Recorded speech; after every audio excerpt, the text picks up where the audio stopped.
Hello, welcome to the ASEAN Pacific episodes. In the seventh series of the Asia Pacific episodes, we are going to talk about the region with probably most busiest agenda in the world, the Indo-Pacific region, where the two great powers region with probably most busiest agenda in the world.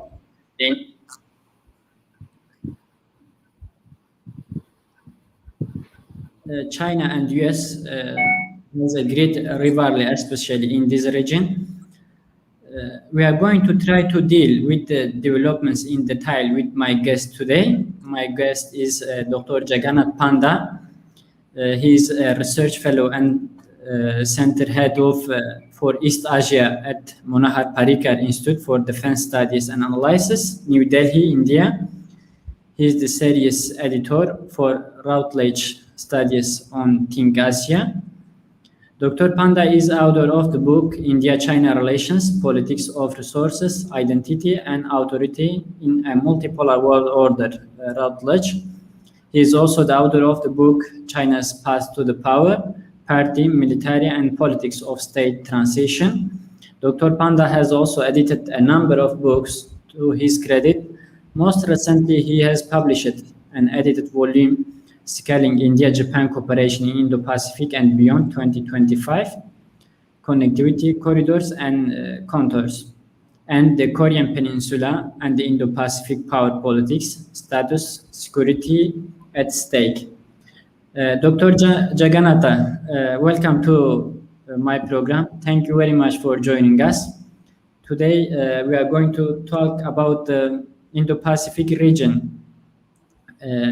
Can you tell us, please, what impact of the Indo-Pacific strategy had on the security architecture of East Asia and the Pacific since its announcement? Okay, first of all, let me thank you, Mr. Lokman Karadag. It's wonderful to be here in your program, and welcome to all the viewers, those who are interested in this topic.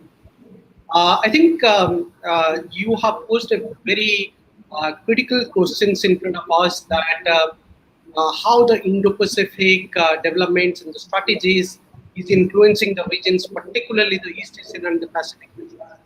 Now, it's a critical question for a number of things. One, it is a critical question for a simple fact that it is based on a major power rivalry.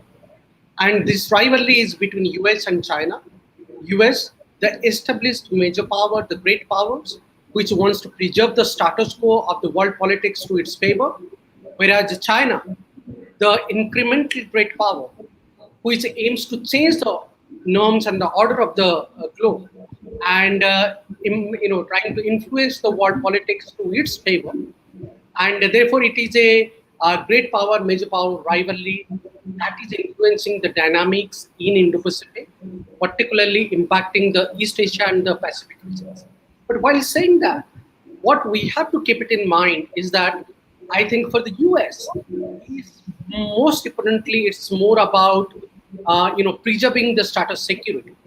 US wants to maintain its dominant position across the Indo-Pacific, be it in the Pacific region, be it in the East Asia, be it with the alliance partnership with Japan and South Korea. So for the US, it's more about preserving the alliance partnership, preserving its presence, and we should take a note of the fact that United States of America has almost around 1,000 military establishments, military stationing and establishments points all across the Indo-Pacific. So it's a status security, it's an image security for the United States in the Indo-Pacific regions. On the other hand, China has been rather a power which behaves like an incremental power, but all its activities and action plans points to a revisionist actor. So to that effect, I think the Chinese are emerging as a more efficient and effective power in Indo-Pacific to challenge the supremacy, to challenge the status of the United States.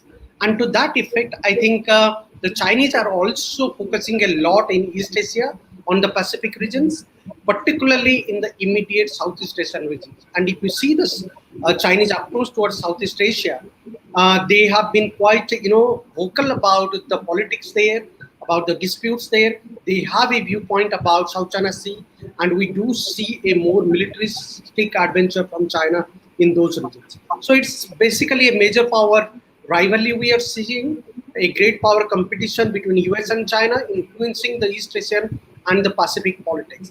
But more than that, more interesting, I think, what we are today witnessing is a coalition of democratic powers coming together in Indo-Pacific. Those who have a kind of a like-minded, approach towards many contested issues. I think they are combining well to talk about, universal issues. Those are, for the interest of the regions. And more importantly, this coalition is emerging more through a cooperative and consultative process. It is not a coalition per se in militaristic sense. It is not a coalition which is based on a power-centric configuration. It is more about a consultative and cooperative power package. Power coalition is emerging, and in this coalition, US is the leader, along with India, Japan, and Australia, the Quad countries in the Indo-Pacific regions. So therefore, what we are interestingly seeing a power contestation between China and US, where US does shape the Indo-Pacific politics in a big way, whereas the Chinese incremental and revisionist approach are challenging the US status quo in the Indo-Pacific. So therefore, the obvious impact is on East Asia, the obvious impact on the Pacific. There is also obvious impact on the other regions of Asia, that is East Asia and South Asia, or be it Southeast Asia to some extent. Dr. Panda,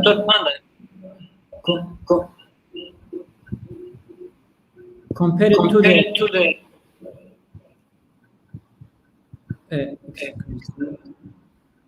compared to the Trump area, what kind of changes took place in the US Indo-Pacific strategy? I think fundamentally what we see from the US point of view, that there is a continuation in the Joe Biden's administration foreign policy from the Trump's foreign policy. It's not necessarily that Biden is coming out with a new foreign policy. What we are seeing is a change in tactic, not in strategy. The strategy almost remained the same, and US is looking for the same strategy, like building partnerships, trying to put American interest first, and trying to preserve the leadership position that America holding all this while. So that also Trump's talked about, and Biden is also reassuring to the partners that American foreign policy is looking for partnerships and looking for a greater presence in the regions. But what we see in terms of different approach with the Biden administration from the Trump administration is that Biden administration is believing in a much more participatory framework in a multilateral context. And I think there he's continuously trying to make a point to the world politics that US is here, and US would very much looking forward to engage with the regions, be it bilaterally, be it unilaterally, or be it multilaterally in a grander fashion. And I think Biden administration is reassuring to the regions, be it in Asia or in the Indo-Pacific, that US foreign policy has not really made a departure from the multilateral politics that Trump was really talking about. In fact, US foreign policy is very much believe in a multilateral nexus, and therefore the Biden administration is actually carrying forward some of the previous US foreign policy frameworks. So some of them started, in fact, during Obama administration, and some of them actually started during Trump administration. So essentially, we can see that the Biden administration is continuing with a same set of foreign policy that US always relied on, but at the same time, there are new directives are being implemented. and we could see that US is now talking about of a more leadership and more consultative leadership format in the multilateral nexus, in the multilateral frameworks. For example, in the G7 framework, recently we saw that US talked about about the quality infrastructure. It talked about building of infrastructure and connectivity, taking forward the blue dot networks. So all of these initiatives are not necessarily new.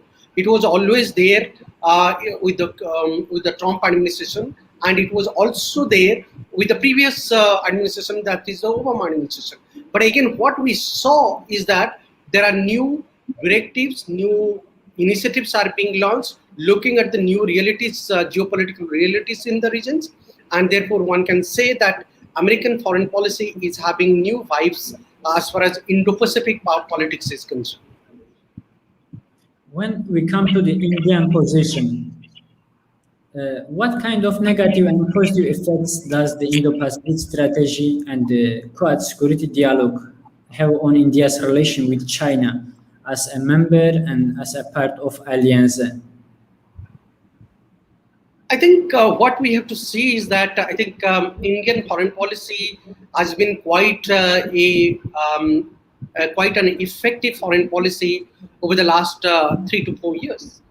In fact, if you see the Indian foreign policy very closely, I mean, India maintained a equidistance from all this politics, power politics. But at the same time, today, what we are seeing, India is revisiting some of its past precedents.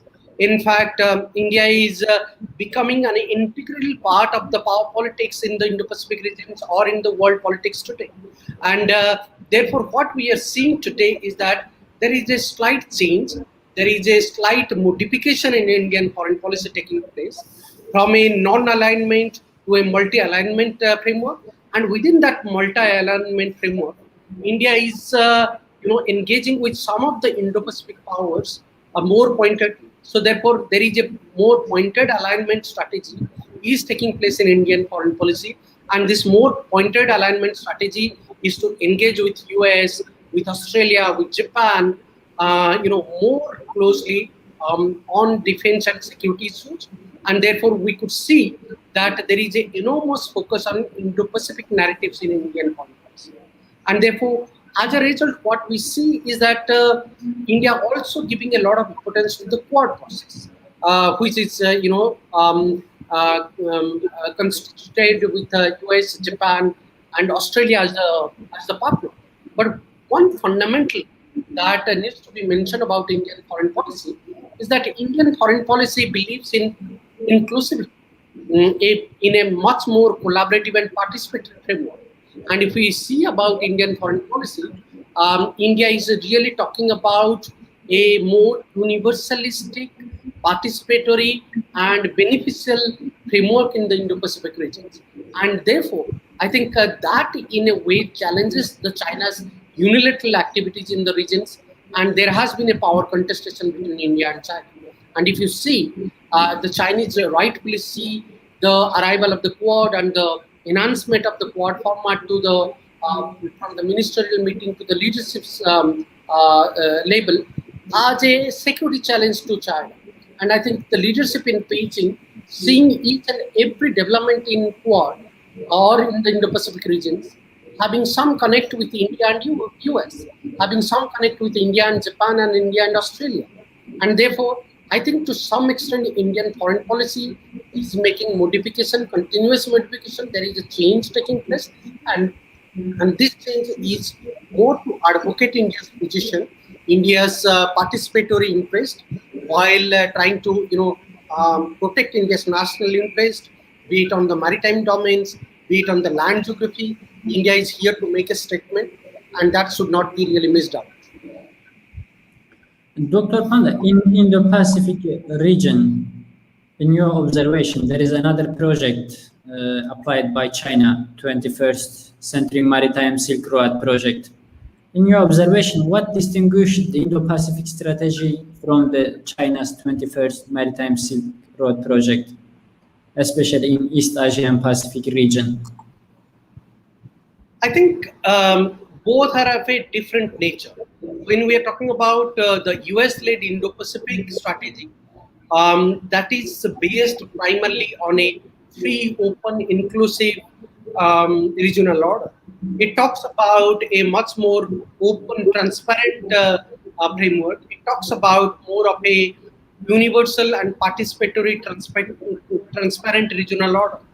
Whereas when we talk about China's maritime Silk Road projects, which is an integral part of the China's Belt and Road Initiative, which is known as project of the century, that is based on China's national interest. It's a national project. It's a national ambitious initiatives of China and Chinese leadership to put forward China's economic interest, geopolitical interest, China's security interest in the region. So there are different variants, different approaches attached to these two competing initiatives.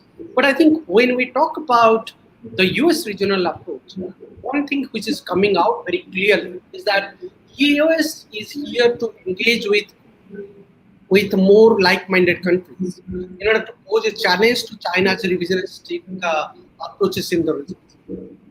Whereas we see on the part of the China's maritime Silk Road, it's more about strengthening China's national position, strengthening China's overseas interest, maritime interest. And if we talk about China's 21st century maritime Silk Road, we'll see that the focal point of this maritime Silk Road is to establish ports, to establish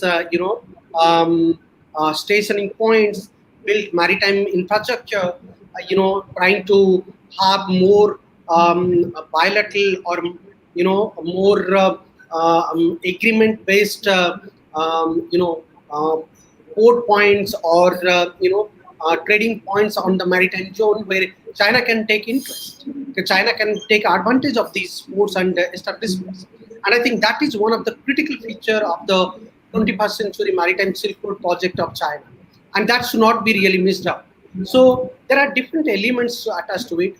The China's maritime Silk Road project is talking about more about changing the geopolitical notion of the regions, and it is trying to revamp the maritime order of the regions. Whereas US Indo-Pacific policy is more about while protecting the US interest, it is talking about more participatory framework for all the countries, be it the smaller countries, be it the middle power countries. So it is building a coalition of interest in the Indo-Pacific. Dr. Panda, while the US and China rivalry is intensifying in Asia and the Pacific region, is there any possibility to include other regional countries in the quadrilateral security dialogue? What's your observation or views?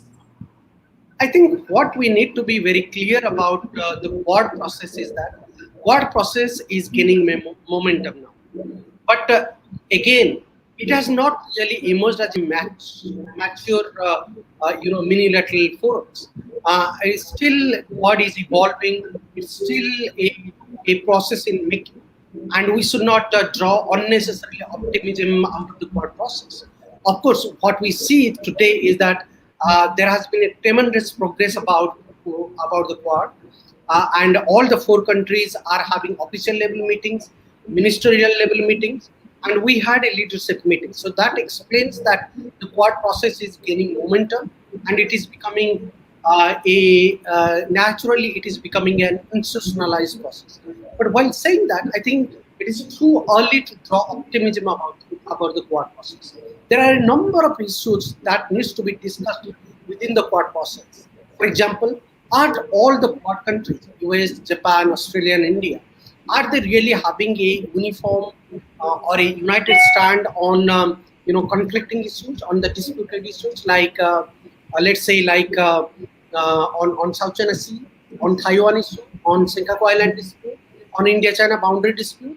No, not really. So they do have different approaches attached to it. But yes, again, the key point here is that I think all the four countries in the Quad process, they have come together to express a united view about the regional norms, about the global norms, about building transparency, about protecting the values and norms and order of the regions. And I think that is one thing which is a critical point of the about the Quad process.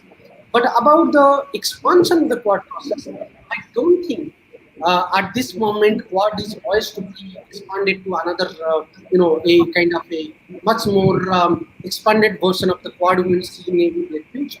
Primarily because Quad is still not a very united groupings, or there is no membership per se within the Quad process.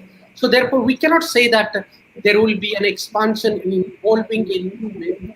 But what is happening is that something very interesting which should not be missed out, that Quad is also having a participatory framework, a dialogue framework, which is known as Quad Plus framework. And the Plus framework is more about engaging with the associated members from the regions or beyond the regions.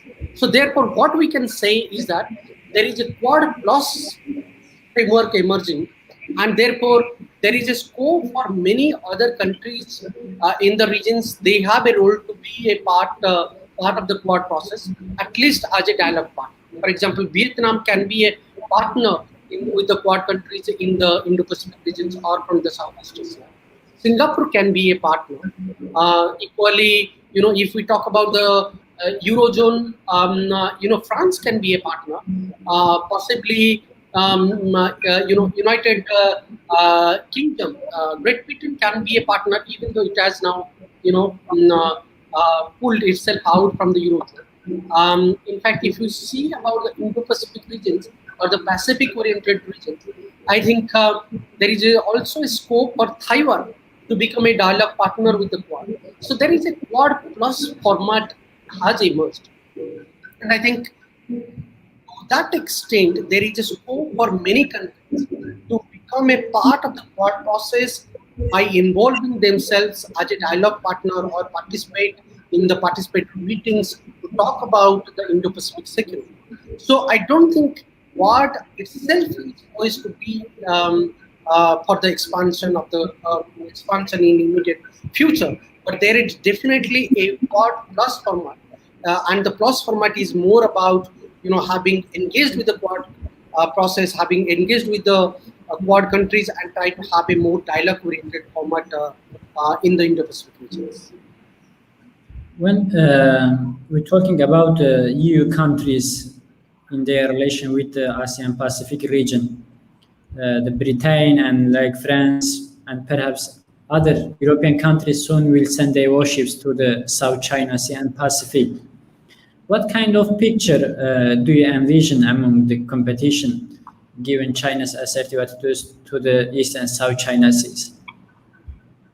I think what we are going to see is that more intense, maritime conflict or maritime contest emerging. We have seen in recent years, or particularly over the last 1 decade, South China Sea has emerged as a contested zone. And therefore, what we can see clearly is that when Britain, France, and many other European countries are showing interest towards the Indo-Pacific regions, there will be some tenseful moments will arrive in the South China Sea region.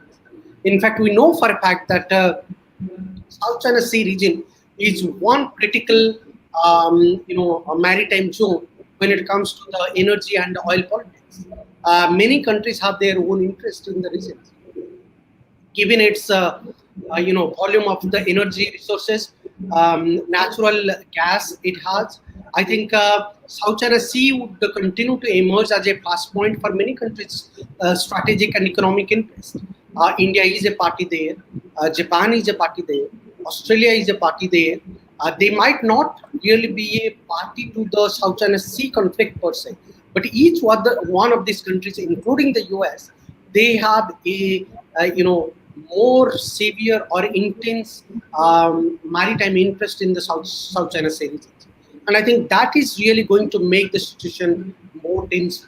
And when it comes to the extraterritorial powers, like France, Britain, or a few other European countries, each one of them has their own commercial interests, and that should not be really discounted. And so therefore, what we'll see is that a more tense situation emerging in your future.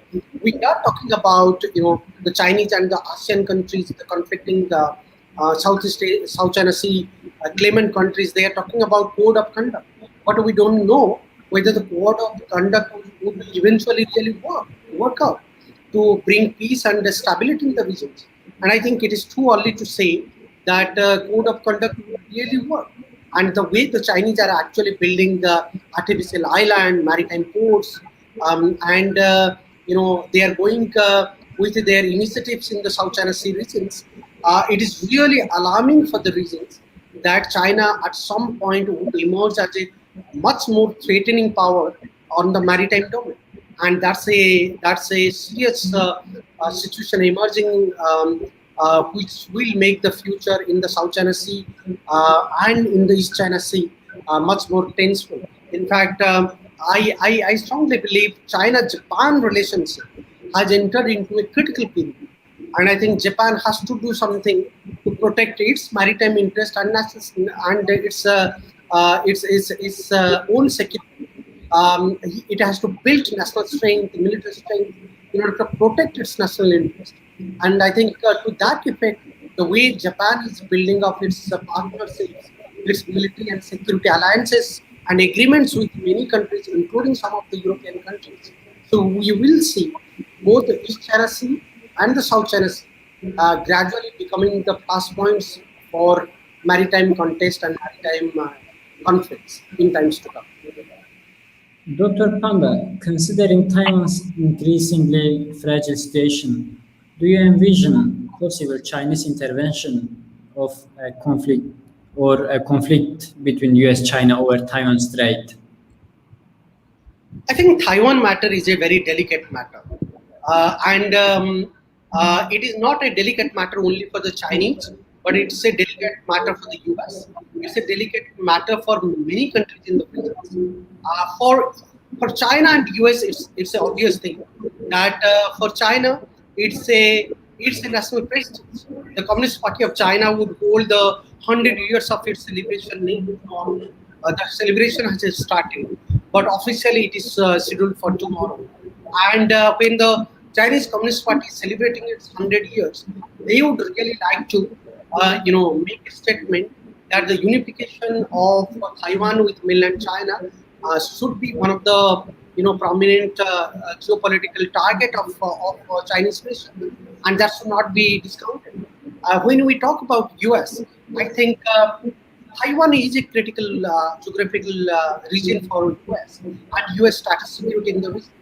The kind of military understanding it has with Taiwan, and given the Taiwan's geopolitical situation and geopolitical geographical location, I think US would like to have Taiwan to stay geographically independent from the mainland China. And I think from US-China point of view, the contest will continue to emerge from now on, and it will go to another level. But more than that, I think Taiwan is also a delicate matter for Japan, for Australia, and for India. For Japan, it's a delicate matter given the the kind of security linkages that are aligned with the geographic regions. And if China occupying tomorrow Taiwan, the Japan's security will be exposed to the Chinese military. And I think the Japan would like to ensure that Taiwan's continue to stay as a separate and independent geographical regions, if not as an independent state or as an independent country. Similarly, if we talk about Australia, I think Australia would like to ensure that Taiwan maintain its status quo for a long time to come, and China should not be allowed to occupy Taiwan, primarily because Australia is a key critical player in the Pacific regions, and to have a cooperative relations with Taiwan helps Australia to trying to enhance its commercial diplomacy in the regions. Similarly, if we talk about India, India would like to see that China should not occupy Taiwan in near future, because China occupying Taiwan, it would be a kind of a exhibition of the Chinese talent, Chinese military strength, And given the historical trajectory, the way India has lost the 1962 war to China, India would never like that the Chinese power should be proven through occupation of Taiwan. And also, given the delicate complexity that is attached with the India-China boundary dispute, I think India would like to ensure that Taiwan should continue to stay as a separate or as an independent geographical region, if not as an independent state or as an independent country. And at some point, India would also expect from Taiwan that Taiwan should support India on the India-China boundaries. Taiwan's support to India on India's claim on China-India boundary dispute is critical, because we should not forget the historical linkages that Taiwan enjoy when it comes to the KMT party's position historically on China-India boundary dispute. So I think Taiwan issue is a delicate matter. But what I see also, that I don't really anticipate that China occupying Taiwan in the near future, not at least in the next 10 years. I think the Chinese power is still building up, and the Chinese would really like to they would really like to prepare a much more serious ground in order to probably create a more serious diplomatic pressure on Taiwan gradually, rather than trying to occupy Taiwan forcefully. On the regional maritime cooperation, in this context, what is the India's role in fostering regional maritime cooperation between regional powers? I think India is emerging as a much more powerful maritime power. It was always a stable military maritime power, but in recent years it has actually enhanced its naval capability. It has inducted new technological weapons, submarines, into its maritime planning and maritime strategy, and that's one of the critical point about India's maritime strategy. But while saying that, on the diplomatic front and on the economic front, I think India has also taken a leading, followed a leading approach in terms of talking about Indo-Pacific security. In fact, if you recall, 3 years back, India talked about, Prime Minister Modi talked about Indo-Pacific Ocean Initiative, and Indo-Pacific Ocean Initiative is a grand maritime framework, which is actually talking about a kind of a coalition of middle and lower ranked countries, minor powers or middle powers nexus in the Indo-Pacific regions, while giving the space to the leading powers in the regions, particularly US, Japan, Australia, and India, to take forward some of these maritime initiatives on relates to connectivity and infrastructure development on the maritime on the maritime regions. And India is talking about security and growth for all in the regions, which is a which is known for its acronym SAGAR. That means India believes in an inclusive maritime regions in the Indo-Pacific, be it in the Indian Ocean or be it in the Pacific Ocean. And within that construct, India is talking about more bilateral nexus between like-minded countries, and we are talking about more participatory maritime military exercises in the regions. For example, India is now supporting the Malabar exercises, and Australia has joined in the maritime in the Malabar exercises, and that's a significant development from India's point of view, because it actually explains that India is open to all the like-minded countries to come and support the maritime zone, which should be really talking about free and open maritime regions. And I think to that effect, India's approach is very clear and consistent. It wants a inclusive maritime region.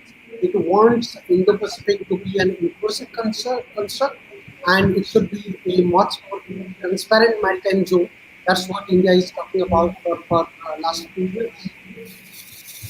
Dr. Panda, between the rising and the containment of China, Is it possible to stop the rise of China with an Indo-Pacific strategy or Quad-style alliance? In a case such alliances and strategies do not work, is there a case of starting a war against China?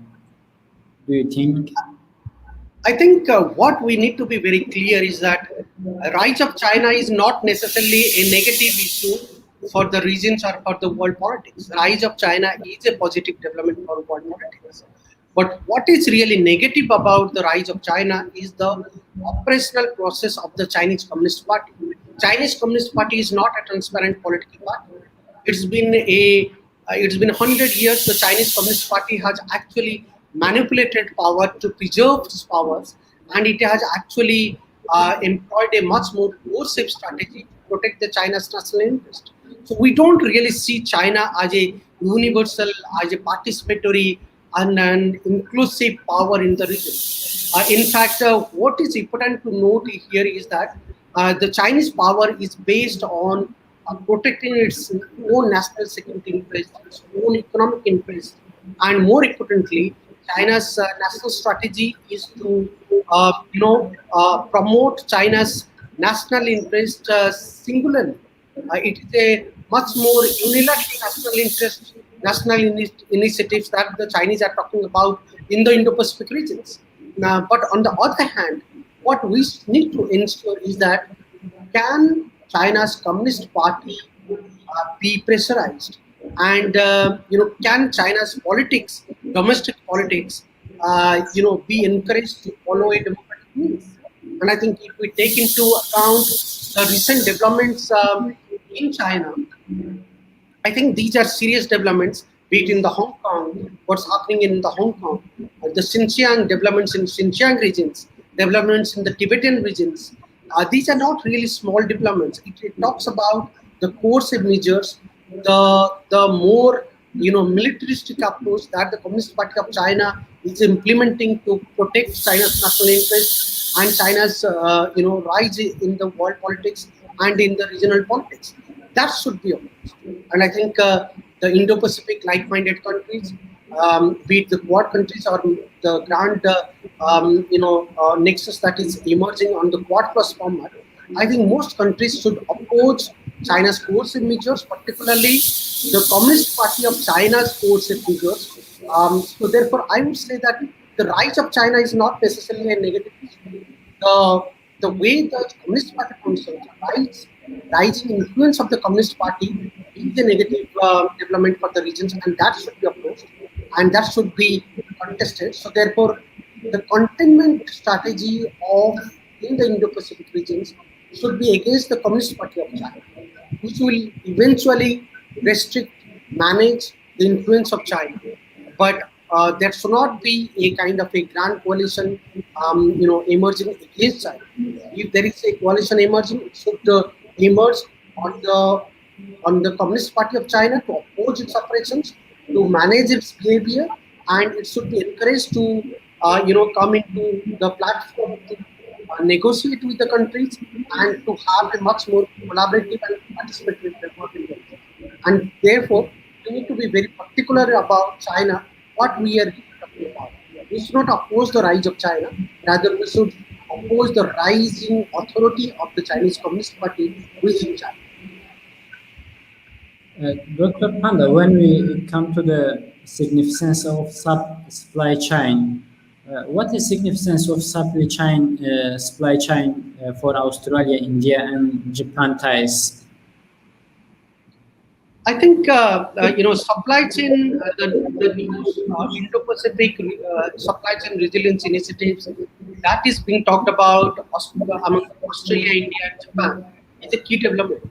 It is a very critical development, primarily because these three countries have established a kind of a format to talk about an alternative supply chain, which is moving away from China, or alternative to the supply chains which was very much dominant and dependent on China. And I think the Chinese dominance on the existing supply chains was a worrisome factor for the entire region. And I think To that effect, the new alternative proposed supply chain resilience initiative by Australia, India, Japan should be welcome. But what is the distinct feature of this new supply chain resilience initiative? The critical feature of this new supply chain resilience initiative is that it is talking about a more Asia and Indo-Pacific centric supply chain resilience initiatives, where Australia, India, and Japan can take a lead. And this is outside of the US citizen.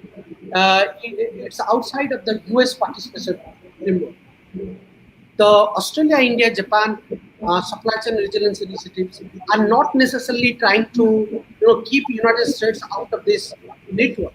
What rather, what rather it talks about is that Australia, India, and Japan, being the three critical economies from Asia and from the Indo-Pacific regions, can take a lead in terms of promoting or enhancing an alternative supply chain networks outside of the China. And therefore, what we see today is that there is a development taking place during the pandemic and post-pandemic that a lot of companies in the world politics today, a lot of commercial bodies, commercial entities, companies from many countries, they are revisiting their investment plan, their business plan in China. They don't really see their investment interest or business interest in the within China in a much more secure and in a much more transparent manner. They do see that their business interests are getting affected, and therefore I think there is a review and rechurning is happening, and that is what is most astounding about the new supply chain.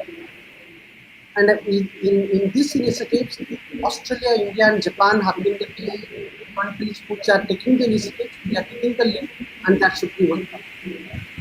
Dr. Panda, about the importance of the South China Sea, what is the Indians' approach or stance towards the South China Sea? I think South China Sea is a critical zone for India. In fact, for many years, it has been a zone for commercial interest. So therefore, when we talk about the South China Sea, India has a very clear and consistent position.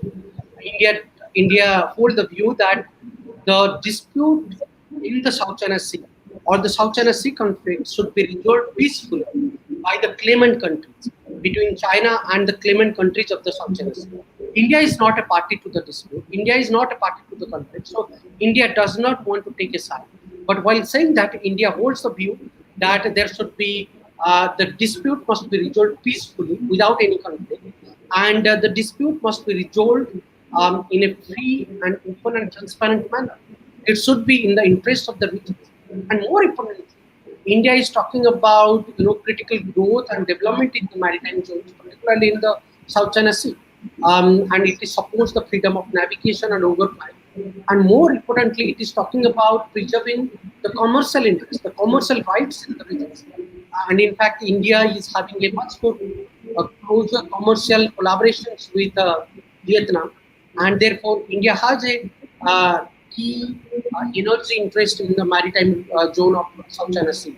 So therefore, India's approach and standpoint in the South China Sea is very much clear and consistent. It wants to support a peaceful resolution to the dispute, to the conflict. At the same time, it also promotes freedom of navigation and overflight. It talks about open and transparent maritime, maneuvering in the region, and more importantly, it is talking about preserving the commercial rights in the South China Sea, and that's what India is known for when it comes to the South China Sea dispute. One question about the India-Japan's relation. What is the position of India in Japan's post-COVID defense posture? Japan is a critical partner. In fact, Japan is a special global partner of India, and the relationship with Japan is continuously improving. But what we need to really note is that the way the relationship has matured. In fact, with Japan, India is having a much more trusted and mature partnership today than it was 10 years back. And within one decade, the way the partnership has evolved and emerged, that is actually something astounding. much credit should go to the previous Japanese Prime Minister Shinzo Abe when he saw India as a special partner. In fact, his speech in the Indian Parliament in 2007 was the critical point about India-Japan cooperative partnerships. And of course, during Prime Minister Shinzo Abe and Prime Minister Narendra Modi, one saw that India-Japan partnership, enhancing much more seriously. And today there is a number of formats at the ministerial level, at the official level, at the leadership level, which talks about that how India and Japan partnership has been a reference point for many other partnerships in the regions. In fact, today if we see, Japan is a critical partner for India on many sectors. Not only between India and Japan, we have a closer security partnership. In fact, recently we signed the IDSA agreement. Critical is a critical security and defense-oriented partnership between India and Japan. But also the security understanding between India and Japan on various domains is continuously increasing. Be it in the quad format, Dr. Panda, there is a voice. Shall we reconnect then? No, just your voice is. Can you hear me now? Yes. If any program is open on your computer, please close. Because Sorry? I hear voice. You have to close some.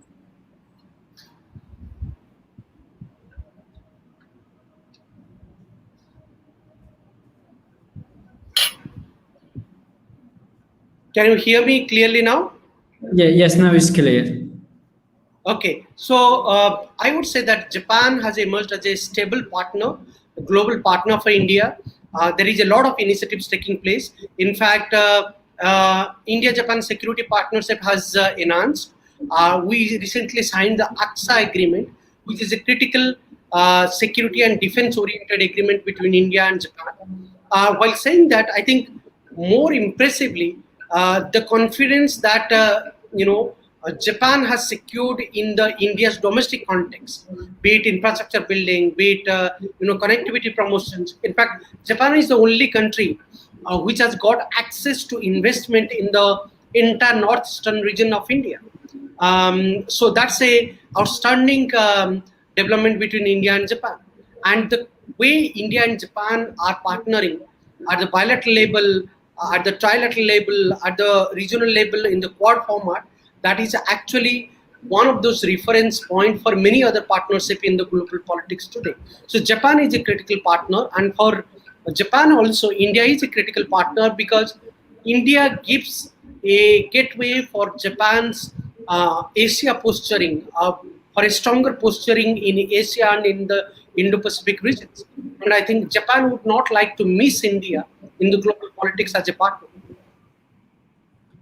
Doctor, from the sea to the land, what is the latest situation in Trans-Himalaya in context of the balance of power between China and India? I think the situation is not good in the Himalayan Valley. The way the Chinese are behaving with India on the India-China boundary dispute, I think that is really a worrisome trend. And the way we see, I think this trend will continue to grow because the Chinese have come to a point they have to listen to the Communist Party jars. They have to listen to the top leadership because the top leadership has set a goal. They have promised to the people that they will secure land. They will secure new maritime zones. So therefore, the aggression from the Chinese side, be it towards India or towards the other countries in the regions, are only going to increase. In fact, what we will see today is that India-China boundary dispute is only going to intensify from now on. The Chinese action plan from time to time is changing, and they are trying to have new claims with every episode they are creating. So therefore, with every episode they are creating, they are trying to change the status quo, and they are trying to come out with a new claim. And that is actually complicating not only the boundary dispute, but also the dialogue format that has been there between India and China. We do have two special dialogue format to resolve the boundary dispute. That is the special representative level dialogue mechanisms. The other one is the WMCC, the Working Mechanism for Cooperation and Consultations on Border Affairs. But when it comes to the Chinese, the aggression and the revisionist approach in terms of claiming the new grounds, this they are trying to make a point that maybe these formats are not really working out. Maybe they are having something new in mind. So I think from where I do see, the India-China boundary dispute is going to intensify from now on. And if you see, India is not really taking the Chinese revisionist approach in the boundary regions so lightly. In fact, India is also becoming much more vocal, aggressive, assertive, and India is also here to respond very strongly to any kind of Chinese adventures. We did see that in the Galwan Valley last year, both China and India had a mini-scale conflict, and there were severe casualties from both the sides. So that indicates that the nationalism on both the countries have been quite strong, and the relationship has become very tenseful. Military in both the countries are having a say, and equally the nationalist party in both the countries, the Communist Party of China in Chinese side, and the current ruling party in India, they are much more nationalist in nature. They are not here to make any compromise. So India-China relations will be quite tense, particularly when we take into account the developments in the bordering regions. So, is the United States, suited option to mediate in India-China border dispute? No, not really. I don't think US has a role here to play. In fact, if we see historically, during the 1962 war, the role of the US has been, very dubious, very doubtful. It was not really genuine. In fact, US had its own interest during the 1962 war. And if we try to put it in a current context, I don't think either China or India would be in a position to welcome a US role in terms of diffusing the boundary dispute. In fact, if we see, I think neither definitely the Chinese would not really welcome any interference by the US. They would see a role of the US in the boundary dispute as a supporting game or a supporting strategy from the US side to the Indian side. So the Chinese would definitely not really support a US role in the India-China boundary dispute. From India's point of view, I think that would a role of the US in the boundary dispute would also not be welcomed, primarily because India would like to maintain its own original, autonomous, and independent posturing in the foreign policy. Involving US would always allow US to have a say on Indian foreign policy, to have a say on India's bilateral approach with China, and that would be a very sensitive decision to take on India's part. And I don't think India would really welcome US to be a part of this mediator or negotiator in the India-China boundary dispute. But while saying that, I think there is a more chance for the US to play a constructive role, maybe within the framework of the United Nations Security Council. US is a permanent member of the Security Council, and I think there US can have a much more constructive role in terms of diffusing the tensions between India and China, and probably supporting India's position, and while objecting to China's revisionist approach in the bordering regions of China and India. And I think there is a remote chance for the US to have a much more proactive and clear position within the UNSC framework rather than outside. Dr. Panda, about the post-Galwan process, what kind of evolution or shift take place in India's China policy, especially post-Galwan process? I think the Galwan incident was a critical point for India because there was a moment in India-China relations over the last 10 years that there was a scope for partnership. And the way Xi Jinping came into India in 2014, and during the second informal summit in 2000, 18 and 19, to have that, Mamlapuram informal summit, there was an expectation that probably India China will continue to have some kind of partnerships, even though the scope of this partnership will be limited. But the Galwan incident was a game changer in some sense, because it created a context that probably India came to a point, came to a conclusion that probably China cannot be trusted as a partner. China cannot be trusted as a neighboring country. And that's the message probably India got through the Galwan Valley incident, and the way the relationship became tenseful in the last 1 year in the Eastern Ladakh sector. So therefore, I think that has changed India's China outlook, that China is a much more aggressive power, China is a much more revisionist power, and there should not be any concession. There should not be any concession about that. And India should have a much more clarity of thoughts while dealing with China. And China should be seen as a serious security concern and a threat to India's national security. And probably India would really be taking a lot of security and military preventive measures in order to check the China's military revisions.